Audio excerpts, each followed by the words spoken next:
Hello, everyone. Welcome to another episode of Bikini and the Brain. I'm here with the lovely Ashley Kaltwasser, the lovely neutral-nailed Ashley Kaltwasser. So you know that means a show's coming up soon. Oh, yeah. maybe this weekend. Maybe. I don't know. Maybe a few. Maybe this weekend, maybe next month. Maybe there's, who knows? I see a vein too, so it's getting serious. My gosh, yeah, it's getting serious. Yep. We got a vein popping out. I think it's almost go time. It's almost go time. You can tell she's not, her sleep is down, so that means that it's getting very serious. The sleep is down, the personality is down. Yeah. I wonder. Strong faucet. It's like a weatherman. You have to, like, someone's assessing. It's close. It's coming close. Hold on. Cheek test. Oh, the cheek test. See, this is when it's getting sharp. See. Okay. How far out are we? Pretty. I would say. Well, I don't want to give the days because it'll give it away. It's okay. It's about I would say 5 days-ish. Okay. 5 days-ish out. 5 days out cheek. Yeah, we checked she's got all these little signs. Her cheekbone is one of them when it's in sharp. When she's got these little tendons on her side. Oh, yeah, when I sit on the toilet, I can feel the little tendons in my hip. Like I can feel they're separated. That's so funny. You know, that's a telltale sign. And then I can see sometimes like my sternum a little bit more when I'm like getting close, like the little bottom of my sternum. Yeah. Of all these little signs that it's like when you put that little thing in the turkey and then when it pops out. That's right. That's exactly what those are. That's right. That's her turkey tester. So you guys got to find your own turkey testers. That's pretty funny. All right. So you know what, Ashley? You know what it sounds like, Ashley? It sounds like you have whatever it takes. You know, I like to think so. And that is the podcast topic for today. Whatever it takes. Whatever it takes, Dig Nabbit. I like that. Did I say that right? That's a dig. I hope we don't get censored because of that. That's some Joe Biden cursing right there. I like it. Dig nabbit. Oh gosh, you think of the children. Cover their ears. You and Corn Pop over there. All right. So what are we talking about today with the whatever it takes mentality, Ash? Whatever it takes. So I know that there's a lot of girls that are getting into the sport of bikini for the first time without actually being like an athlete previously. So this sport attracts many people that weren't previously in a sport because it's like open to anyone. You know what I mean? Like you don't have to be you don't have to have any certain credentials necessarily to compete, right? At least at the amateur level. And I think a lot of people get a little confused about how much effort, time, and dedication it takes to be successful in the sport because they're not used to being uncomfortable for long periods of time. They're not used to pushing themselves. So I think it's good to address it so we all can be on the same page and we're all aware of what it actually takes to be a successful bikini athlete. Yeah, I think that's a very good topic to go into, especially because how we're probably the biggest on the off-season thing. You know, we always talk about it. I always talk about it. I just did a video on it recently. And I think that setting the mentality right for longevity and expectations, I think that that's an important thing to set what is it that I actually have to do long-term to get that long-term goal? Who else better to describe it than Ashley? So one of the things that we talk about in your podcast, so Ashley's the producer of this lovely podcast. Oh, I wouldn't say that. I just come up with some topics. But you set up the technology and all that. The bullet points and all that. Your job is much harder than mine. Too much credit. But one of them is the bullet points was, has your athletic background allowed you to truly experience being uncomfortable? And yes. I thought that was a really strong, because I think it applies to everything, anything. And that's what I always like about bodybuilding. And I always say everyone should do bodybuilding at least once in their life, like a contest, because it prepares you for life. It teaches you how to sacrifice, how to work towards a goal that you're trying to reach, how to create a time-based deadline, how to wake up every morning and focus on one thing and realize that pretty much whatever you set your mind to, you can accomplish if you give it a true daily best effort. Mm-hmm. And I think because of that time-based deadline, it really kind of forces you, if you're being serious about it, really kind of forces your actions of the day. And if you kind of set any goal that forces your actions throughout the day, you're going to be successful, not just in bodybuilding, but in life. And I think that honestly, all of my success that I've had in regular life has been due to that, teaching you about, dedication and whatnot. And And probably the sports that I did earlier prepped me for that. I know that yours did. Yours were really tough sports. Oh yeah, definitely. Mentally tough sports. Mm-hmm. Yeah, I think like most people have done a sport in the past, maybe like in grade school or even maybe their freshman year of high school, JV. But I think there's a big difference between doing like a sport a long time ago when you were a child versus like taking it a step further. Like maybe even the collegiate athletes is maybe more, I guess, in line to what we're doing now, right? So I think also whenever you're younger, you don't realize how hard you're working either. So the grasp of like what it actually takes to be consistent, dedicated, all that, you kind of forget it, right? As a child, you don't really remember, man, I worked so hard for this T-ball. You know what I mean? It's just a fun thing you do, but you kind of forget as you turn into an adult, like, oh, wow, this is intense. Yeah. You know what? That's really funny because, and I think that separates, I got to find it. I sent it to Melania the other day about someone working hard for a goal and then someone just working because it's their passion and they just can't even see past it. It's just how it is. It's just life, you know? And I think that that's a big deciding factor for people. If you're kind of faking like you want it and you're kind of convincing yourself you want it, or someone who actually wants it, you kind of don't even realize the work. You know, and as a youth, you're doing it because you just have so much fun. And you're like, oh, I got to go to practice again. Like when you look at like wrestling practice, or you look at like football practice for youth, and you look at like track practice as well for youth, they're practicing daily, every single day. Baseball, not so much as a youth, but hockey too. It was like, man, it was so much practice. It was so much. But I never thought about it as like, oh, this sucks. I had to practice for 2 hours a day and then do off ice for 2 hours. And it's like, you just don't think about it, you know? And so it was just fun. It was just like a fun thing. And I think that we sometimes suck the fun out of prep. Sometimes people suck the fun out of it by either going too hard or just doing it too long, not recognizing the signals of, hey, I've been on 1,000 calories for 6 months now. I need to like have fun with this. Living too rigidly. Like I think that that's one of the big things is it won't be hard if it's fun, and it won't be hard if it still remains your passion. Because anytime you want to do something and you can't wait to wake up and do it, and I think that's it makes it really easy to do it. You know, that's what, like with this job that I have here, I love it so much that I wake up every morning and I can't wait to get here, you know? Like I don't have those days, like I might have days at night where I'm like, oh, I can't wait to get out of here because like I'll be here till like 10 sometimes, but I don't really have those days where I wake up where I'm like dreading to come in. Like I always can't wait to come in, but I have had those in the past here and there where I worked, like I spread myself too thin. I like did too much, and I recognized, I was like, okay, I'm not going to take on that many clients because that starts making me not be fun. I'm not going to do whatever because it makes it not fun anymore. And I don't want it to turn into work. I want it to be fun, and that's it. And I think that we have to look at that in terms of a competitor too, and look at what's going to be fun, what's going to be enjoyable, what's going to burn you out type of thing too. Because I think that that's a big part of it. I think it's a big thing that you hit there is the time frame. Because I remember it, now that you say that, it makes me kind of reflect. Man, all we did was prep. But I never hated it. I always loved it, you know? Yeah. And I think it's because if you love something, you do it. But if you hate prep, or you're just kind of convincing yourself, oh, I got to do this prep again because I have to do this show, I don't think it's going to be as successful. Right. It's all about perspective. And, you know, I always bring up, like, you need to be grateful because not a lot of people can do what you're doing, you know. Be grateful that you're even healthy enough to be able to prep, that you have the financial means to be able to compete. And just know that you chose this life. No one else did. You chose this life.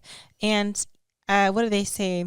The more, or the harder the struggle, the sweeter the reward, right? Yeah. Because if it were easy, everyone would be doing it. Everyone would be looking good with 6-packs and chiseled glutes, you know? So it's something that you need to like take in. And I know in the moment, sometimes it doesn't feel like it's a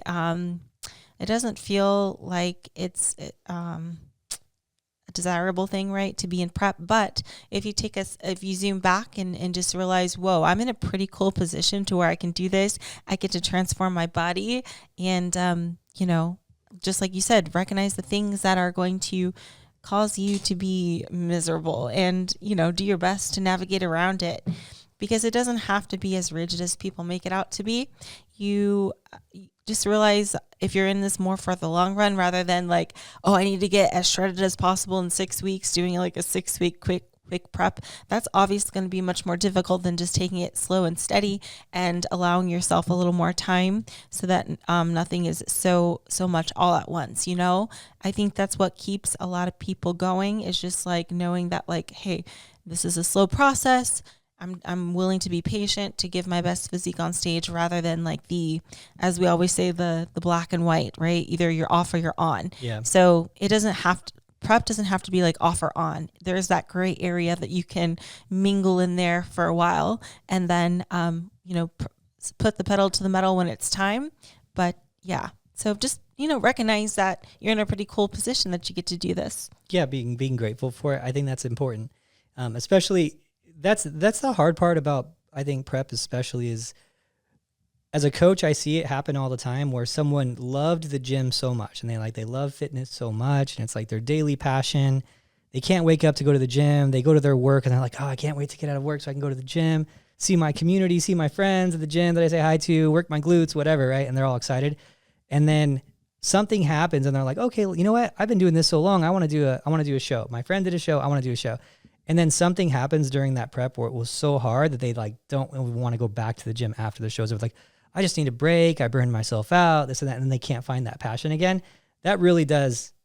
I almost wish that person wouldn't have done a show, because they lost the fun out of it from taking it too hard or doing it too, like maybe just did it the wrong way and just totally burnt them out, or it wasn't fun anymore. So I think that it is important to always remember like why you even started competing and why you love fitness so much, and what it's done for you community wise. And like fitness, obviously both of our lives have been totally changed by fitness for crazy life because of someone started lifting weights years ago. Isn't that crazy? Like, that is crazy. This all exists. Everyone's job here, like it all exists. We're coming to work because someone, if I can even think about the concept of lifting weights, like, cause you're not going to, when you lift weights, I was trying to think about this one time.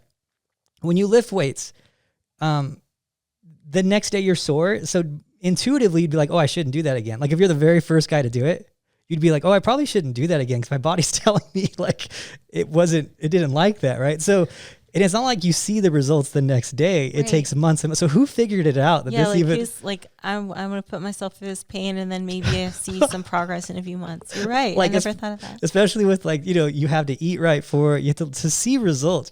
All these things need to like accumulate, right? They need to for months. And then you have to still associate it like, oh, that's why I'm getting bigger, is because it just seems so unlikely that this would even happen, that the scenario would even happen. Because it's not like you discovered gravity, right? An apple fall on your head, you discovered gravity, right? It's not instant. It's like, 6 months of lifting before you really see some growth or something. It's like, how did you just who did it? Right, yeah. So, and now we have a job, and then people have a passion, and there's a sport, all because of someone figured it out. It's so wild, right? Thank you to whoever that was. Seriously, that guy needs more credit, right? Yeah.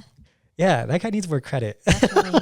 Definitely. I agree. Yeah. So many crazy things in the world are like that. But so just be thankful for that guy or that girl. Who knows? Or girl. Who knows? Maybe it was someone got some crazy forearms from, who knows, washing clothes at the river with that one thing. Yeah. Like, my biceps are looking pretty big. He's like, hey babe, your biceps are looking pretty big. It would have to take a repetitive action, right? So it would have to be something someone was doing repetitively to know that. I don't know. So anyway. Interesting. Very interesting. Yeah, I know, right? So anyway, I went off on a tangent there. All right. So your other point, if it was easy, everyone would do it. Right. I think that's a really important one to dive into, even though it seems so, cliche, right? Right. You hear it all the time. Yeah. If it's easy, everyone would do it. Right. But I think that finding that motivation the easy part about it, I don't think anyone has a hard time lifting weights in our industry. I don't think I've never really had a client, at least maybe there's been one or two over the years, I don't know, that has been like, oh, I just don't want to work out. I think everyone has an easy time working out. Everyone wants to work out. Maybe the intensity levels will vary person to person quite a bit, but no one has a hard time going to the gym. That's always a consistent with everyone. Like, oh, I go to the gym 6 days a week no matter what. It's always the food. It's always the food and the cardio. Those are the two things, food and the cardio. I don't want to do cardio. I want to eat food. So how long-term do we navigate, I guess, that part of prep, right? Right. I think like everyone's a little bit different when it comes to those things. And there's little tricks that you can do here and there. I mean, speaking from my personal experience when it comes to cardio, I I'm not always just so excited to do the cardio. Okay, I'm honest. So sometimes I'm just like, oh man, cardio. But what I like to do is I like to do it first thing in the morning. So I get out of the way, one less thing to worry about. Because if I don't, I'm just going to like procrastinate and just throughout the whole day, I'm like, I still got to do cardio. So that's why I always do it in the morning. And that kind of helps me, just kind of get it out of the way. And that's when I'm the most motivated. But also realize there's many different ways you can do cardio to make it fun. That isn't just looking at a wall in your gym on a treadmill. You do boxing. I do Orange Theory. Sometimes I'll do 10K races outside. So there's many different ways you can do cardio. And for the most part, it's just about how many calories you burn. Of course, different types of cardio might be better suited for a different athlete for sure. But that doesn't mean you can't mix some fun in there too. Yeah. Even with people who have jobs where they walk a lot, I just count those days as cardio if they're getting X amount of steps in. So, and it makes it a little easier on them. So for example, the real example is like nurses where they work the 12-hour shifts, the 312s, and they get like 20-something thousand steps in on those days where they're working the 12s. I'm like, just don't do cardio those days and then just do cardio your other days and just make sure you get to that 20,000 marker of steps. Because what's, 22,000 steps going to do for you that day that 20 didn't, so, and it makes it a lot easier on them mentally. And these are kind of some of the things that keep people from burning out is, okay, because if I told her, okay, on those 12-hour days, you also have to do another hour of cardio on top of that, and then you're working. Now she's having like 15 hours a day total while she's driving to the gym, coming back from the gym, work, and in the gym. And she, that's a long day, So, if you could take an hour off of her day with that, that's great. Keeps her excited, keeps her motivated. It's not always going to work. Not everyone's scenario will justify that. If you got 20 pounds to lose and you're 16 weeks out, sorry, you're probably going to be doing cardio on those days too.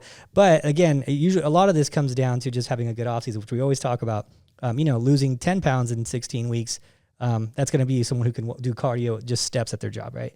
20 pounds, 25 pounds, probably going to be doing a lot of cardio on top of that. So yeah, that's another thing. Now, I like this question that you have here. You said, are you willing to sacrifice things to meet your goals? That is huge. Yeah, definitely. That's a huge one. Because you're going to have to at some point, I think up until a certain point, you can definitely, allow yourself to have cheat meals and stuff, maybe plan it to go out.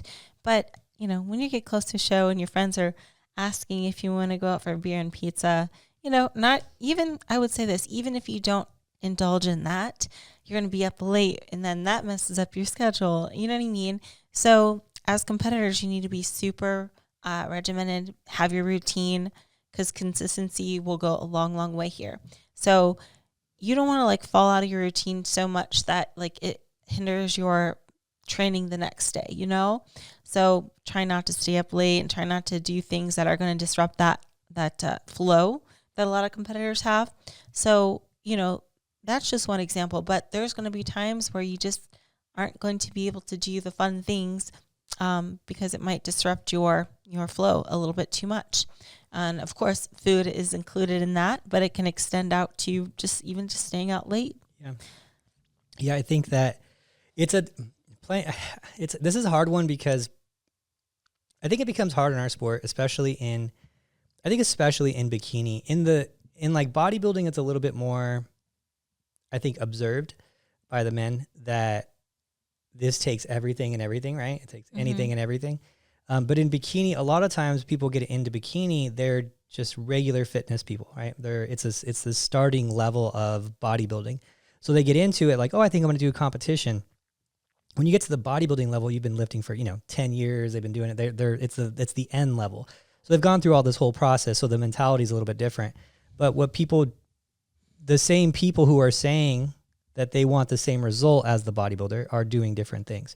So the bikini competitor is saying, yeah, I want to be a pro, I want to be Miss Olympia. But then they still, as soon as they get done with the stage, they're like, off season's crazy. They're, everything's just not what a bodybuilder would do, right? It's not like the person or any athlete who wants that long-term goal would do.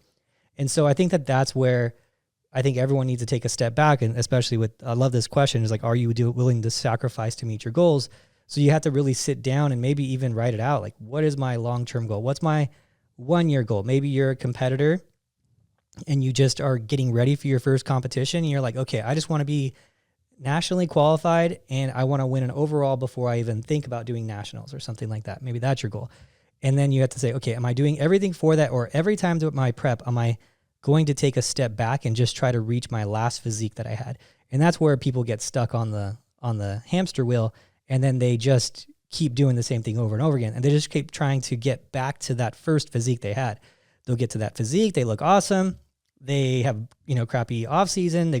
Now they're just transforming back into that physique, and they do that year after year. And then they're like, oh, I just didn't like competing right after that 3 years later because they didn't advance during that critical time. And they weren't willing to sacrifice what they needed to get to that long-term end result. And I think that that's the biggest issue that we have in our sport is because, yeah, you can just start it up and you can just do it kind of out of nowhere. You don't need to have played basketball your whole life since a kid. You could just be a fitness girl and just like, you know what, I think I can go pro in this sport. It's kind of like a later age entry sport, Mm-hmm. And I think that because of that, a lot of people doing it didn't play sports growing up. They got into this late and they don't really kind of realize, okay, this is still a professional sport. It still does take a lot of sacrifice if I want to go far. If you just want to have a bomb body, awesome. Keep doing that. I don't think there's anything wrong with that. I personally basically do that now. I basically am doing exactly that now. I want to be fit. I'm not going to try to go to the Olympia. I'm realistic about it. I'm going to have decent balance. I'm not going to eat like crazy because I don't want to gain more than a few pounds. But once a year, I want to look awesome. I want to cut really hard. And then the rest of the time, I'm going to kind of be in the middle. But I'm not lying to myself. I'm not saying I'm going to get to the Olympia stage by doing that because I work out 5 days a week, 6 days a week, So that's where I think the difference is that if you do want that end result, you do have to treat it like a professional sport. And that's how you treat it, every day. I mean, it's funny because like it would be the craziest thing for someone to say, oh, hey, I saw Ashley downtown in Vegas at whatever club after she was at the pizza party after, or something, like eating pizza or whatever after, right? Like I'd be like, it wasn't, like I wouldn't even like message, right. Like it wasn't Ashley. There was someone that looked like Ashley, because it's so crazy that wouldn't even be a thing, because you're trying to be the best you can be and you take every chance you can get, which is hard. And you're pretty extreme about it, but in your mind and in your world, it's just become very normal, right. That's all I know. Yeah. And that's, same for me. I don't drink or go out. So for me, it's like, oh, I just do my thing. I just do my sport. Right. And so it's, that's my normal, but everyone to me is like, oh, you're too rigid on things. I'm like, oh, I just don't like that stuff. For you, it's like a purpose. Right. But, mm-hmm. It's the same thing I talked about with that Ronnie Coleman thing. And Ronnie, when he won the Olympia, and everyone was like, I said this story a few times, and they were like, how many times did you cheat on your diet after he won the Olympia? He's like, cheat on my diet. Like to him, that was the craziest thing. Like he was like, what are you even talking about? And so that's where I think everyone needs to kind of take a step back, write down their goal, say, okay, what do I really want? And what am I really willing to give to get that? Mm-hmm. And maybe your genetics are so good that you can get away with doing these other things. Maybe you are. Maybe you're that person. But most likely you're not. Most likely it's going to require some sacrifice, some avoiding of parties, some avoiding of long nights, some avoiding of cheat meals.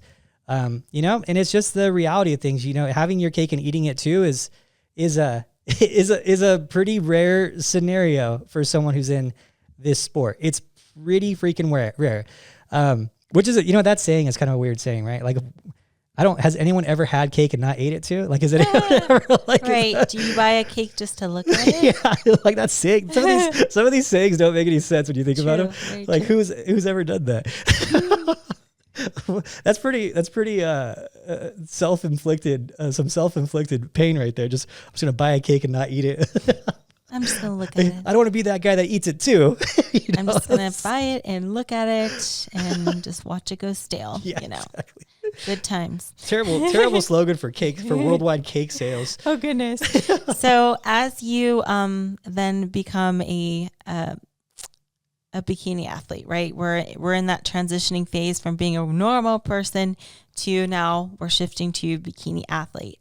I think you're going to have to realize too, you're going to have to develop a whole new set of habits because you might be used to doing certain things living as like a normal person that you're not going to be able to do anymore. And sometimes you'll do it without realizing it, like if you go to Starbucks every day and you get like, with the heavy cream and, all these nice drinks. And then all of a sudden it's like, I got to change my ways now because I can't eat like that. Or same thing with your gym time. It's not no longer like, oh yeah, I'll go to the gym when I want to, hit it like a few days a week, whenever. Now it's like you're going to be on a schedule. You're going to be in a regimen. Same thing with cardio too. So I think you need to be prepared to shift you into habits, right? But I think sometimes getting into those habits in the first place, like, is the hardest part, even when girls start from off season to in season, even if they've done it before, I think it's that first few weeks of like dieting is the hardest for them, just developing that new routine over again. So just something to keep in mind. You might even have to write things down, but you're not going to be able to do things like you did before. Yeah, I think the nail on the head you hit there too is the first couple weeks are the hardest. Yeah. And it's like that with the gym too. So, I'm going to go into one of my, and kind of relate it to the diet, but one of my experiences, so I left the gym. I told you this story one time, I think before. I left the gym only once in my life. So I started working out. I was like 13 years old and I never missed a day, like a single day till I think I was like 21 or 22. Every single day till I was like 21 or 22. I remember that. And then when I was like 28 or so, I had a minor shoulder injury. It wasn't even a major one, but it kept me out of the gym for a few weeks. And that few weeks turned into like 6 weeks, I think was where I needed to be like out of it, shoulder. And I could have done legs, but I just wasn't that into it at that point. And then, and that time turned into 6 months. And every time I would go back to the gym, it was like so hard for me to get back into the zone of going back to the gym. Right. And then I was like, when I was in the gym, I didn't really want to be there. I was kind of, I guess I burnt myself out. I don't know. I couldn't get back in the zone. It was the only time I didn't feel like being in the gym my whole life. It was so weird to me because I knew that this was something that I needed to do. I knew it was something I wanted to do. I just didn't have any fire. And I was like, I kind of go there like putting around and, well, okay, just lift some weights and then go and leave, right? Like very forcefully getting to the gym. Like I just had, like I did it only because I had to. And I didn't want to go back and I would skip a day or make a reason not to go. And then I basically was like, okay, you know what? This is like, I'm getting fat, right? And I was clearly seeing it on my body. Lost my muscle. I hated the way I looked. And I was like, okay, I'm going to force myself every day for 30 days to go to the gym like I used to. And I'm going to be in there for an hour and I'm only going to take a 1 minute rest period. So I have to do X amount of sets no matter what. Like that's what I'm going to do. I timed it, made sure. So 30 days, but by the end of the 30 days, like it was probably by day 20 or so. I couldn't wait to get back in the gym. Mm-hmm. And then ever since then, it's been the same again. So I had that one period of time. And so I know I'm really grateful that I had that experience though, because for me, I'm kind of there's one, I know where my weak areas are in coaching. And I know where my strong areas are in coaching. One of my weak areas is empathy. I'm really weak at that. Actually, I get it. And it's because I don't understand it because all I did was grow up doing this my whole life. And I grew up in a bodybuilding community. Mm. And it's just like, to me, it's like, yeah, of course you eat chicken. But to some people it's like, I don't want to eat chicken breast. And I'm like, suck it up. So it's like, that's where I'm weak. I'm weak at that. And I need to be better. But the one thing that I was really happy to go through that lesson was learning that I basically started where everyone starts at a certain point, right? Not wanting to go to the gym, forcing myself into the gym. And then at full circle, I came and I was like, now I love the gym again, right? But it was like so weird to me, but it was kind of great. It was a great thing too. I was like, wow, I get it. I get how this is hard for people because it does suck to get started on this at first. You don't want to be here. It's a little intimidating.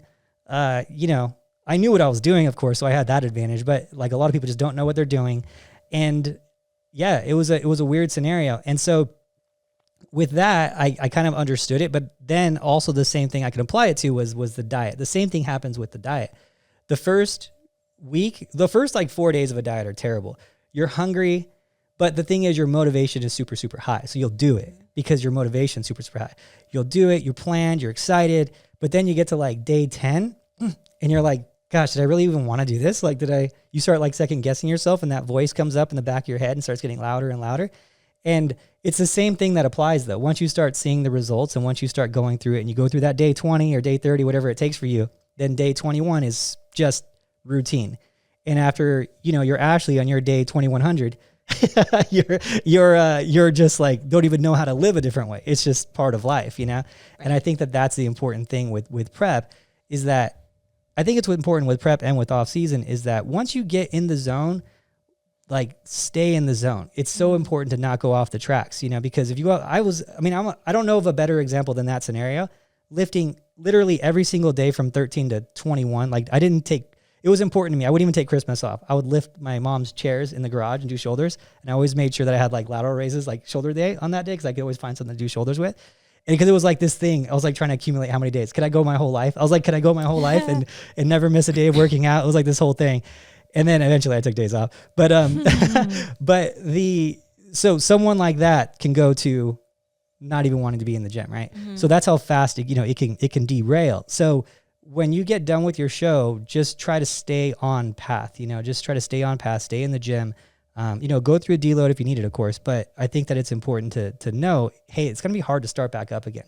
Like if I go too far off my diet and start getting all these new things introduced to my taste buds like crazy on a daily basis, like I'm going to really be missing these things versus just maybe I should just eat healthy, Right. Exactly. Sometimes it's like with the food thing, it's almost like the longer you go without having like super calorie dense, like naughty foods, like you don't even crave it anymore. And I know that sounds like the opposite of what it would be, but I do think there's something to it, and just kind of like you forget what it kind of tastes like. And you're just, when you're in the zone, you're just satisfied with your own food. That's the best because then you don't realize what you're missing out on. You know what I've realized was that happens a lot with me with fats. Like I can't eat a fatty piece of meat anymore. I don't know. Do you have that same thing? Not with fats, no. Okay. Like if I even like see fat in a steak, I'm like I'll see people order like a New York steak with that big piece of fat in it. Like it grosses me out now, because I've been eating lean for so long. So I'd rather have a sirloin or, some lean piece of steak versus like the fattier piece of steak. Because the taste isn't, I could taste it. Like I can I could almost like feel the oil in my mouth. I don't know. It's weird. It like changes, but I've been eating, lean for so long. Like even when I'm not eating, even when I wasn't eating, like getting soft, like in that scenario I was saying, I was still eating because I just liked the way it tasted better. Right. I think I just gotten myself used to it at a certain point and it's just become normal. I don't know if that happens maybe to you too. I guess but I will say like, I always say like I could never drink like a soda can of just the full sugar, Coke again or anything, or root beer or anything. Not without my knowledge anyway. Yeah. If it happens by accident, that's a different story. But like I could never look at a can and be like, why would I want to consume all these extra sugars when I can just have a diet? And to me, like I can't really taste the difference. At least I don't think I can. So like it's more of like a mental thing for me. It's like, man, that's like a lot of unnecessary cardio to do. Like when I could have just had a diet, it's such an easy swap, So I think like it's kind of changed me in a way that I'm just like, why would I go for the unhealthy option when there's a better one?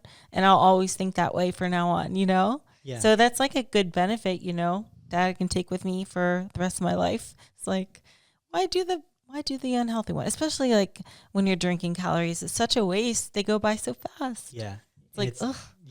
I'm the same way. I want to chew them for the most part. Yeah. If I am going to have something naughty and have something sugary, I'd rather chew it. Yeah.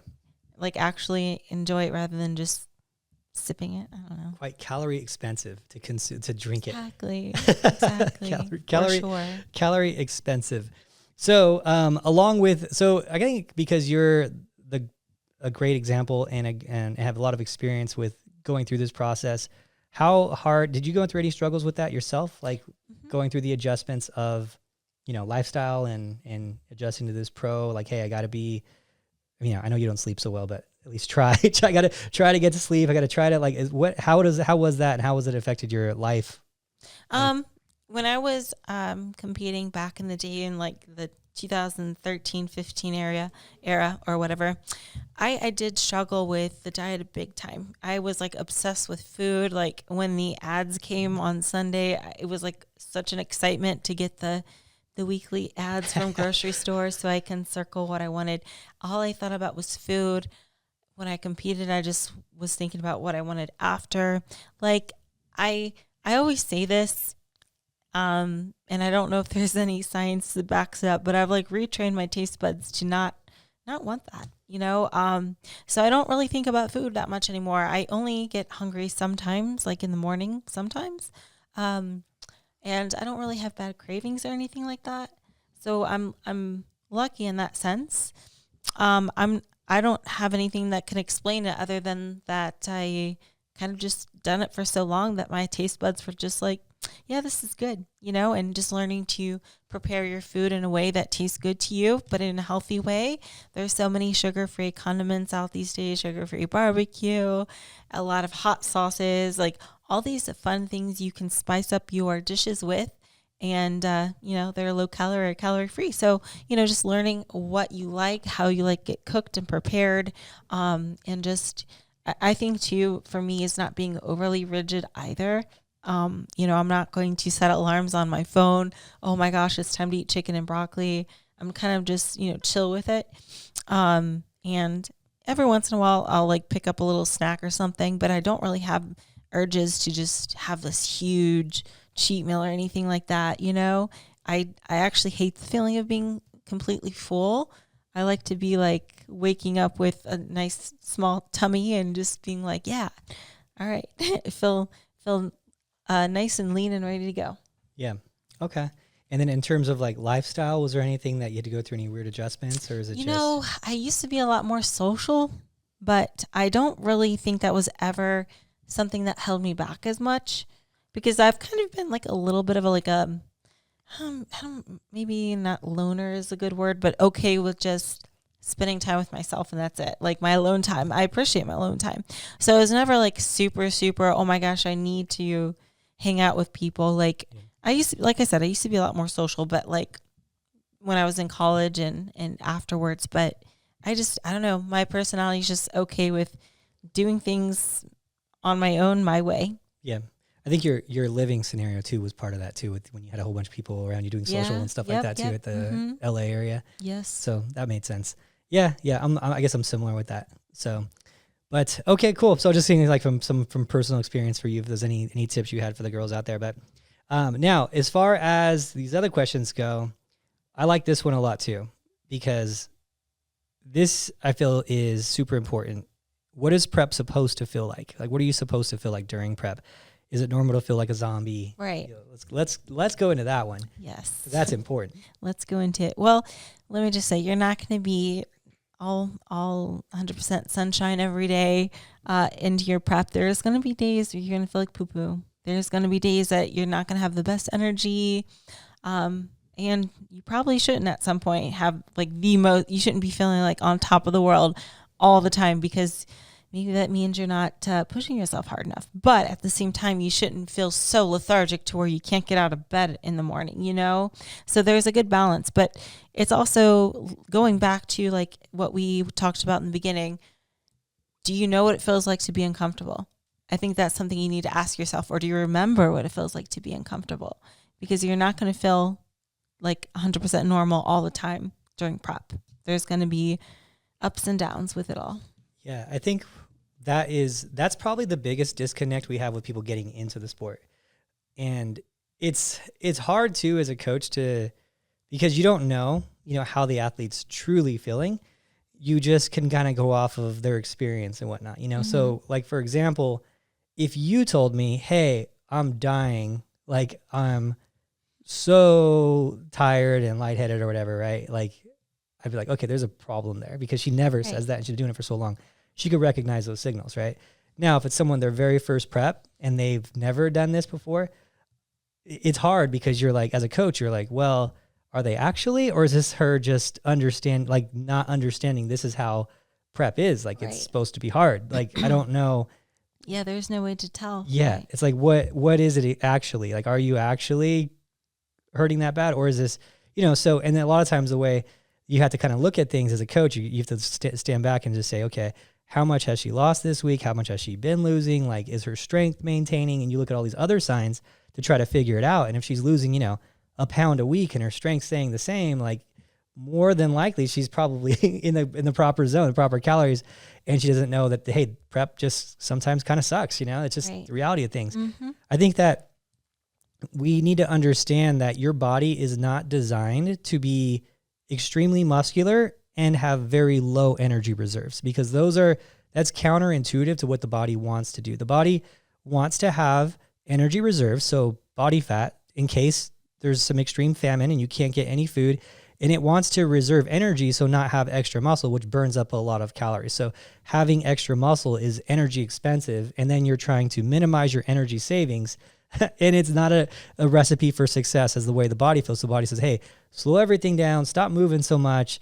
And it sends you all these signals. Stop moving so much. Your NEAT goes down. Okay, the NEAT is a non-exercise activity-induced thermogenesis. So you don't want to get up and go to the store anymore. You don't want to even take out the trash. Like your body's trying to reserve energy wherever it can. And you're like, okay, I feel really tired. Well, why are you tired? Well, your body's going through that scenario of, having low energy reserves, high energy expenditure. And your body's like, hey, just stop moving so much because we need to reserve some of this energy as much as we can.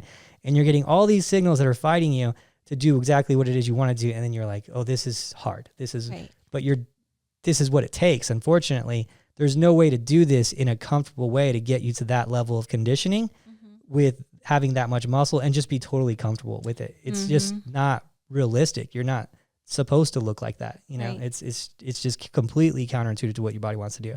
So unfortunately, with all sports, I will say this, there's not a sport out there where there's not going to be some high level of uncomfortability, Exactly. And, I think I was talking to you the other week, like how I've never had an actual injury here because of bikini. I used to have injuries all the time in track, overuse injuries, mind you, right? I used to have shin splints. I had bursitis, I had tendinitis, I had stress fractures in my femur. So these are all overuse injuries. And I was like, man, in this sport, I have had none, knock on wood. I'm very lucky. But you can kind of choose your own intensity with bikini, and we're not doing like the Olympic style lifts here in bikini to where you would dislocate or blow out anything. So I think injuries in bikini are quite rare. If anything, it would be like an overuse injury, but luckily you're in control and you can stop doing that. And unlike track where it's just like, no, you got to do this every week and do this and this many miles, it's like you can kind of control in bikini. And if something's hurting you, you do an alternative exercise because it's not a sport of performance. But in other sports, there's suffering, just like us, but in a different way. Like, you've been training with boxing. That's gotta hurt to get hit and get knocked out or get knocked on your back or something. I remember when I was a kid playing in recess, just getting the wind knocked out of me. Yeah.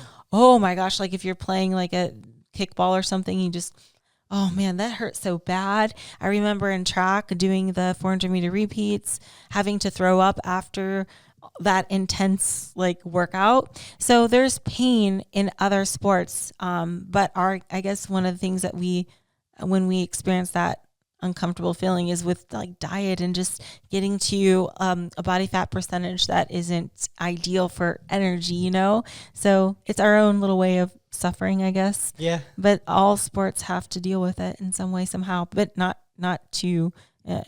diet related. Yeah, I think our sport is a lot of psychological pain, right? Because you're like we're just used to eating what we want to eat, kind of thing, and because we're so used to eating what we want to eat, and we're so fortunate in this first world of just having food available, and we if we want food, we go to the grocery store. It's so easy, It's like, oh no, if I just give them this card and they exchange me some food that whatever I want to eat at any time I want to eat it. And if I don't even want to leave my house, I'm just not going to do that anymore. I'm just going to order it on my phone. Right. And we're so used to that taking that away from us feels like you're sacrificing, but really like all in all of history of man, it's never been like that. And now now we're just so spoiled that it feels like eating anything outside of that is less than, right. But no, that's not how it's been. And all these foods are just so rich in calories that you think not eating them is a sacrifice, but those weren't even available, 100 years ago when we're chasing chickens to try to catch a chicken for the dinner tonight. You know what I mean? It's like, it just doesn't, we have to like look at things in perspective, and exactly. So it was funny. Joe Rogan was talking about something the other day on his podcast, and he was like, well, we only live till we're like 30 years old, so you had to hurry up and get the job. He was like, you had to be afraid that you're going to be eaten by a saber-toothed tiger by the time you were 35, So like, he's like, so you just, just talking about how life was so different just a few hundred years ago versus now. Mm-hmm. And I think that sometimes we have to look at that and be like, okay, am I really sacrificing, or am I really just so spoiled that I feel like I'm sacrificing, right? And exactly. that's the difference, Mm-hmm. If you grew up driving a Ferrari your whole life and then all of a sudden you have a Honda, the Honda feels super slow. It feels terrible. But if you grew up riding a bike your whole life and then you drive a Honda, you're like, man, I'm getting so many places, you know? Exactly. Like, yeah. yeah. So it's just all perspective. And I think that we're just in a great position where we have so much food and so much, convenience that when we start eating less, we feel like, oh, this is such a sacrifice. And I'm like, what's the sacrifice about? You're eating, 1,800 calories on a diet. You're eating healthy rice and vegetables and chicken. Like, where's the sacrifice exactly here? So, again, there goes my lack of empathy on things, right? But you know what I had the other day, and this is not a shout out or anything like that, which I guess it is, but there's so much good food. We always talk about the good food, but those Bam Body made these things. Keep talking about it. Dude, and I've not tried. Have you saved me one? I'll save you one. Put it in I'm the actually freezer. done with them. I'm done with them because I can't stop eating them, and that's the only thing I like because I know they're not that bad. Save me one. I'm saving you one. I'm saving you one. I'm saving you two. Already No, I saved two of them. I got two of them. I only need one. One's got sparkles. Give me the sparkles. Yeah, it's Kimber ordered it, and then I have the regular brownie one too. Give me the sparkle one. You can have the other one. I was like, oh, they're only 140 calories each, but then because they're only 140 calories, I'm eating too many of them. So I'm like, okay, it's not good to eat 3 of those a day, no matter how good they are for you. So yeah. Anyway, when you have foods like that available, there's no reason to feel like you're sacrificing. Right. Like that's a crazy good food. It doesn't make any sense how those calories are there. I guess that people have tested them too, because they tasted too good. Which I agree. I was like, are you sure? Are you sure this is right? I guess someone tested them, and then they are. Yeah, you gotta watch out for that, because some of these like not so name brand brands, they do that. They'll have inaccurate labels because they assume no one's gonna test. But I'm glad someone tested that one. Yeah, you can never be too sure. And isn't it? There's like a 20% variance with the food labels itself anyway. Yeah, it's in the high teens, I think. High teens? If I remember right, it was like 17 or something. So 17, like your like 100 calorie pop your waffle can be 117 calories. Yeah. They could still say it's 100. That's so crazy, because you know what? It might not seem like a lot, but that adds up. You could be technically eating like 17% more than you actually realize. Yeah. Interesting. Because it makes sense to market it. I mean, if I was a food company that didn't care, because it's easy to justify it too. Like if you're a food company, like, oh, it's whatever, it's got 120 calories, let's say it's 100. Like, because you're not health conscious, you don't care. But in the bodybuilding world, that's a lot. That's 20%. Right. When we make these adjustments on menu plans, they could be 5, 10, 15% adjustments. And we're like, we're not even covering the margin of error here, So, that's a crazy thing. I mean, there was the funniest one and the saddest one for like people. Because it kind of disappoints me in people that they don't recognize this one, is the cooking sprays. You ever seen those? Oh, yeah. Yep. Mm-hmm. It's pure olive oil in the can. Have I ever seen that? Yeah. the label. Yes, the label. Yeah. So the pure olive oil in the can. So there's no difference of the olive oil in the can versus the olive oil that you pour out.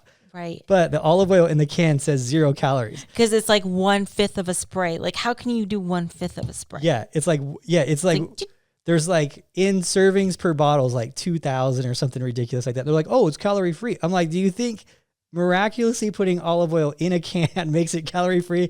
Or do you think they're just lying to you on the label and it's still the same? Yeah. So it's hard. I know it's a sad one for a lot of you guys out there, but the sprays are just oil in a can. It's the same calories as oil out of a can, but they're being deceitful on the spray, because it's like 1 whatever of a second spray. It's like, so use it sparingly. Yeah, I don't even know what that would be. I don't even know like the speed of how you would have to spray. You'd have to like hit it, just hit the top.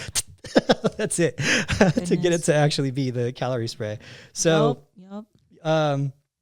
So when we're talking about being uncomfortable, Adam, how do you know, or what are some signs that like somebody is actually, you think, pushing it too far, like legitimately pushing it too far, not just being a drama queen, but you're like concerned, like, okay, we need to chill out a little bit. So one of the things, and it's become really big in our industry, which I'm really happy that we've been doing it for so long, because I think we were one of the pioneers of doing this, honestly. Is because when we teamed up back in the day with FitMD, when they had that, they had an office in our gym, and they had an office next to our office at Club USA too.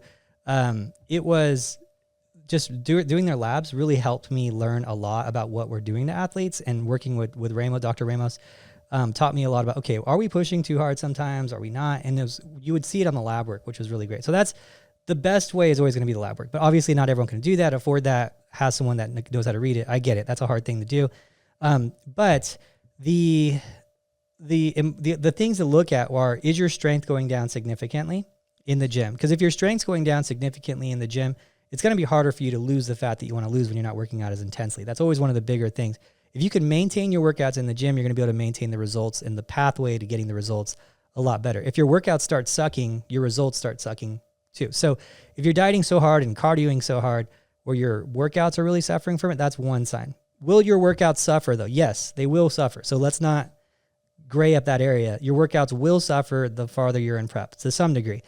But the important ones are, especially for females, is going to be, like hair loss is one of them. Some girls will diet so much that they're like their hair, they'll start like losing hair and stuff. Like that's obviously, we're like, okay, hold on. Let's look at your nutrients here. Do you have? Speaking of hair, can we shout out my hair? This is all mine. Is it all all mine today? Dang, Ash. All mine today. Ashley's hair has really been doing good. It used to not grow so fast. I know. I got one of these keratin straightening treatments.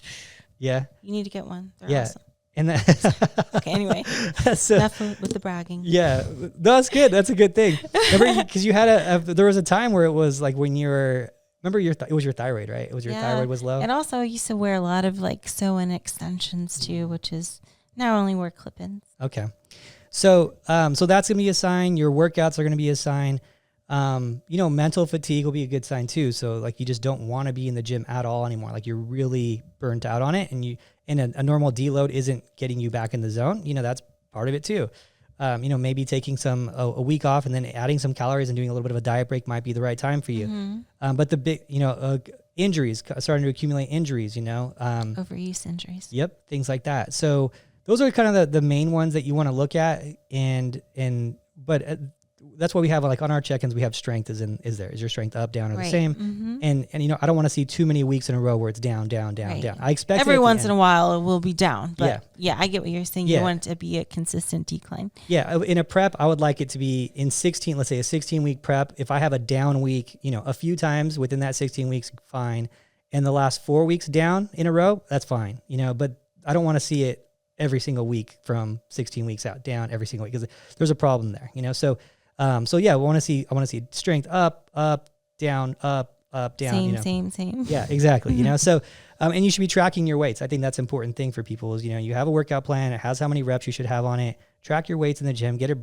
Go old school. Bring a piece of paper or what am I thinking? The pamphlets. What are they called? A notebook to the gym. Write your weights down or your phone, whatever. And try to make improvements on those weights. It's going to be one of the good ways of seeing that you're going to still see results is you're making those micro progressions in the gym. Try to add 2 pounds this week, 5 pounds this week to your weights that you did last week. Try to, all the way through prep. You can kind of progress in the prep if you're really tracking those. But if you're not tracking your weights, you're not going to know what you lifted the last week to try to increase that stress from the week before, the weight from the week before. Yeah. So I wanted to ask you something, Adam. Now, some competitors experience like brain fog and then others don't. And I will say I have experienced brain fog before. I experienced it like in the 2015-ish era. And then also when I did a keto diet at one point in 2017, I think in the beginning, I experienced brain fog. So what is this brain fog and why do some people get it and others don't? More often than not, it's going to be just signs of you having low blood sugar, generally from having like a really low carbohydrate diet and, working really, really hard with low food intake. And some people are going to be more susceptible to it than others. But yes, you hit it nail on the head there, especially when you're on like the keto diet and that first few phases of it. I would get it sometimes really bad when I was trying to get really lean in bodybuilding and I was on a low carb diet after I finished my cardio. I didn't have it too often when I worked out unless I was like getting up, when I would like you would get it when you'd get up. Like if you're doing back extensions and then you would get up too quick, like you'd get that like kind of lightheadedness, right? But the feeling of like that low blood sugar, like, oh, I don't know if this is healthy or not right here type of scenario that passes shortly is generally low blood sugar. And probably the best thing to do on something like that, which is, it's against the prep, but would be like, drink some type of carbohydrate, like just a small amount usually will do the trick. Just have some Gatorade by or something like that. If you're going through that, especially after like a hard cardio session. So I wouldn't consider that brain fog though. Brain fog is more of like a consistent feeling of you've lost IQ points. Oh, you're saying like you just turn stupid. Like okay, different. brain We're on a fog, different. just like We're you on a different forget page things. There. You're just like, wait, what? Huh? What was I thinking? I just think that's just low. You're on low calories. You're just on low functioning. You're just low functioning. You're a low functioning human when you don't have the energy. When your energy expenditure is high to the point where you're using all of your energy reserves, like and you're not feeding yourself, and you're, at let's say like 1,000 calorie deficit when everything's all said and done. I mean, you're not going to be functioning. You shouldn't be taking IQ tests at that stage. Well, brains need calories too, Yeah. We forget about them because we can't really see them, and we're just looking at our abs in the mirror all the time. Yeah. But we have a thing called a brain inside of our head, and it's the most calorie expensive organ in the body. Uh-huh. It takes up the most use of energy. Mm-hmm. Isn't that crazy? Yes. So I know a lot of people kind of struggle with that sometimes if they have like a big important job where they have to be sharp. Yeah. I don't think I lose IQ points anymore though. I feel like I've overcome brain fog. If anything, I lose a little bit of my personality, I will say though. I'm not as outgoing. I'm a little more like hermit crab, like, so I have more of a creative personality. I think whenever I have more calories, I'm more creative and talkative, but I don't think my intelligence changes. Yeah, they were talking about the calories that the brains use. It's wild how many calories the brain. So it makes sense. You're not feeding it the energy it needs, So yeah, I can see that. If you go to YouTube and type Joe Rogan chest brain calories or something like that on YouTube, they'll talk about, there's a guy who's talking about how many calories that average like high level chess player uses in like a chess match, and it's like hundreds of calories. It doesn't make sense. Like you're thinking and it burns calories. Like it doesn't make sense why it would be so calorie expensive, right? It's a wild thing. Have you ever taken a test and then like afterwards you kind of like have a headache? Yeah, you're just like exhausted, right? Yeah, maybe it's like your brain is like gotten a workout, Yeah, you know what? That's it. Like your brain's like had a nice intense workout. That would make sense. It would make sense. Yeah, because we always do it. We always feel that tiredness after, and maybe that's the hangover we're talking about at shows too. It's just that you're just overthinking, even though you're not like doing any math or anything. You're just like overthinking the day, and then the next day you're tired. Because that happened even last weekend when there was a show last weekend, like pro show.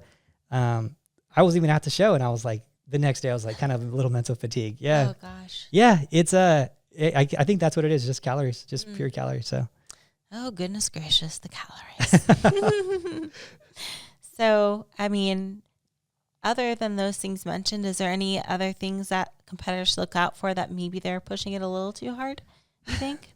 No, I think most of it, there's a large component of this is, I hate to say it, but a large component of this is suck it up, very large component of it. I would say probably 95% of the people complaining or saying something's too hard or it's too much is it's supposed to suck. Like you're not supposed to look this way. Like it comes down to that. And I'm sure you have athletes that were from a very athletic background or even in the military that complain a lot less. Do you find that? Oh yeah, for sure. And then they just suck it up and it's just like, this is it, Yeah. Versus the people that aren't used to being pushed. Maybe they find it to be exceptionally uncomfortable because they're not used to it. And then it's difficult because like you said, you don't know if they're just being dramatic or if it's actually like something that needs to be addressed, but that's something that you kind of have to figure out on your own too. Yeah. You'd have it's funny, the athletes that you knew would be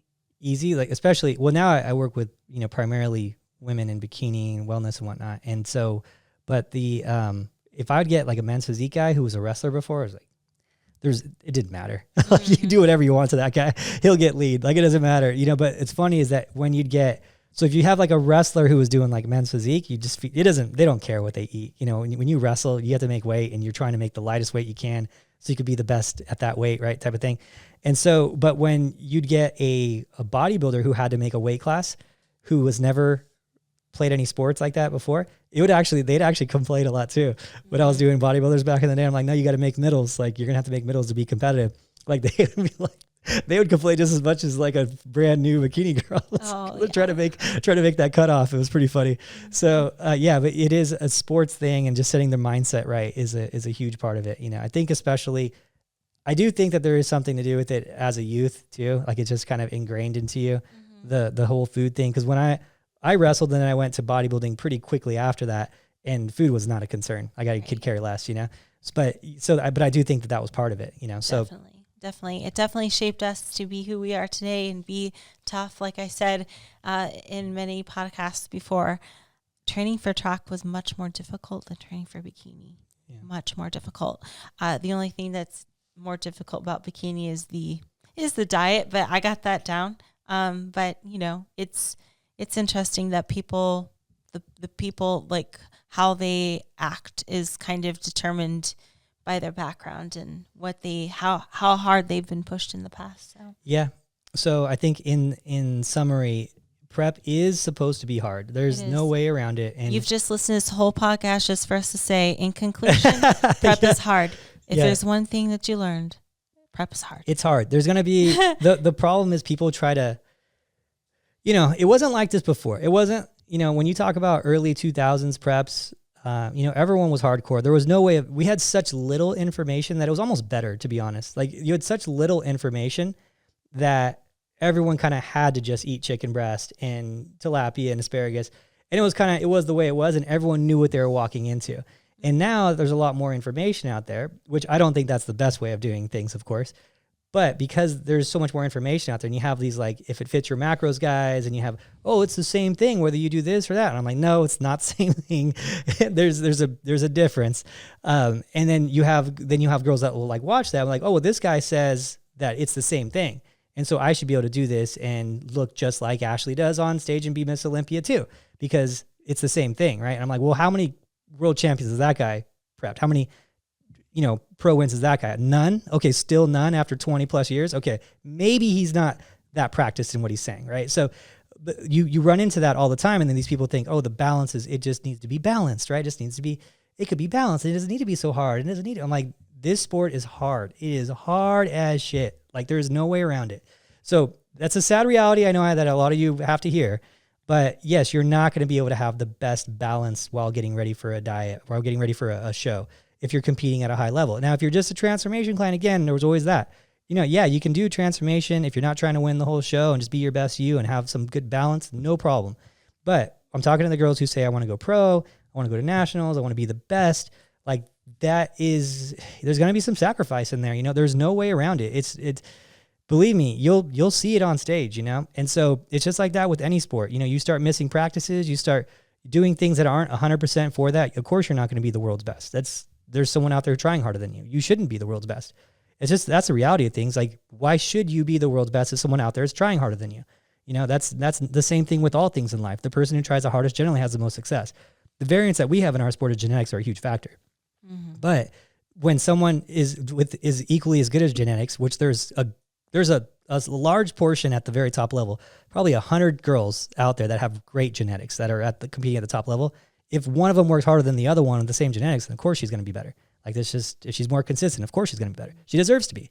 So it's just something that we all have to like take in and be realistic about and be like, okay, like, I hate hearing it and I want to fight it, but it's the truth. And it's just, it's the reality of things. You know, I can't eat, I can't have my cake and eat it too, even though there's no other way to eat cake.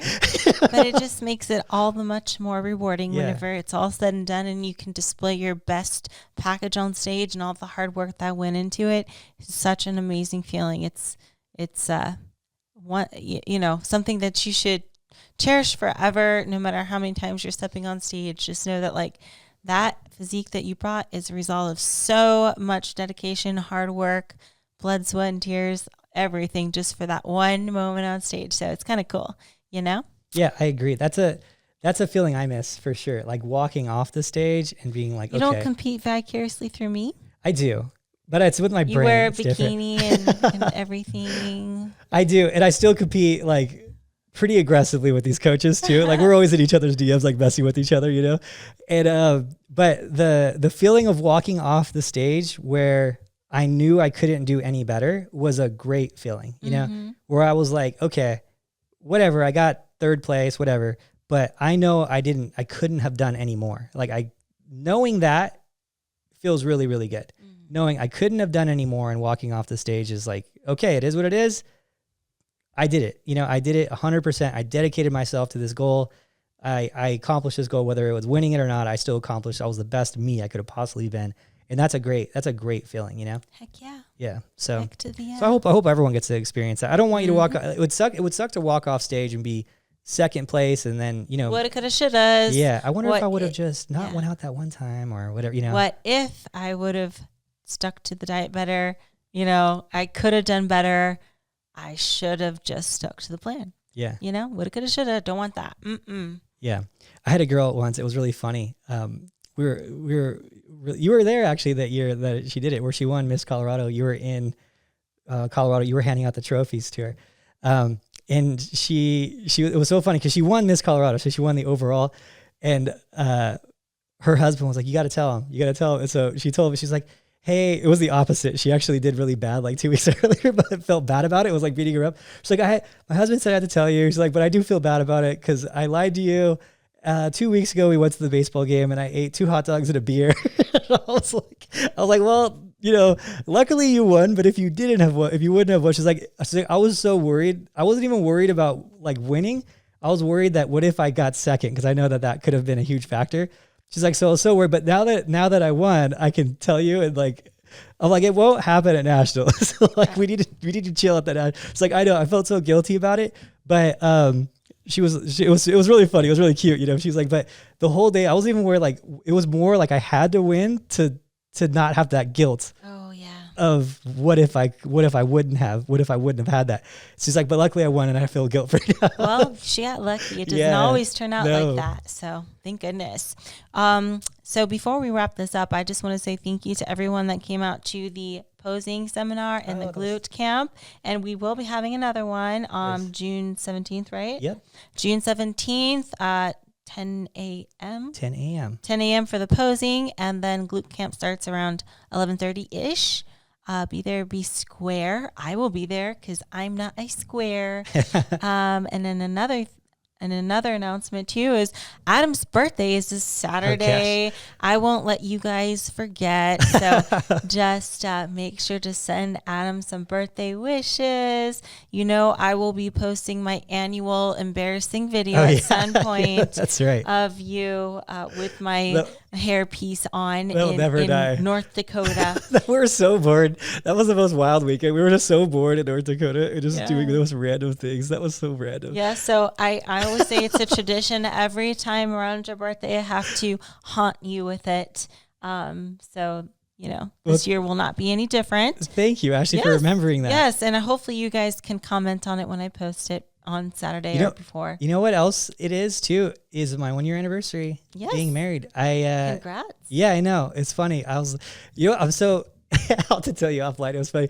She was like, yeah, it's our 1 year anniversary. She's like, I got you a present for this. I was like, oh, am I supposed to get like something for this? I never had a 1 year anniversary, like a wedding anniversary. I don't know what the scenario is on that. So I'm like, you better be looking at the Amazon. I don't know gifts. these. Yeah, I didn't know. So I'll get some stuff. You still got time. Yeah, no, I'm good. And another announcement: I will not be here next Monday, but Adam, you're still here, I think I'll do a podcast still. You're gonna do a solo podcast? I'll do a solo podcast, or I'll make something work out of it. Yeah, so it'll still happen. Podcast will still happen, but I will be flying back from a undisclosed location that is on the East Coast. There you go. So, shh. Don't tell anyone. Don't tell anyone. That's a secret. Yeah. So I'll be on a plane whenever the podcast is happening. So wish Ashley luck with wherever she's going. Wish me luck with wherever I'm going with whatever I'm doing. Yes. And you know what? I also wanted to piggyback on your thanks to the glute camp. That was a lit posing class in glute camp. It was lit. I'm using these young words, not like I'm in the middle of the Joe Biden. What did you say? Dagnammit versus lit. I'm in the middle. It was lit. Yeah. No, that was one of our better ones. That was super fun. We had, 30 girls in posing classes and whatnot, something like that. I don't know, somewhere around there, 25, 30. And then the glute camp was it was just fire, man. That was really fun. So hopefully you guys can make the trip one day. June 17th is the next one. It was a really good time. I hope to see many of you there. So anyway, thank you guys so much for tuning in, and we'll talk to you later.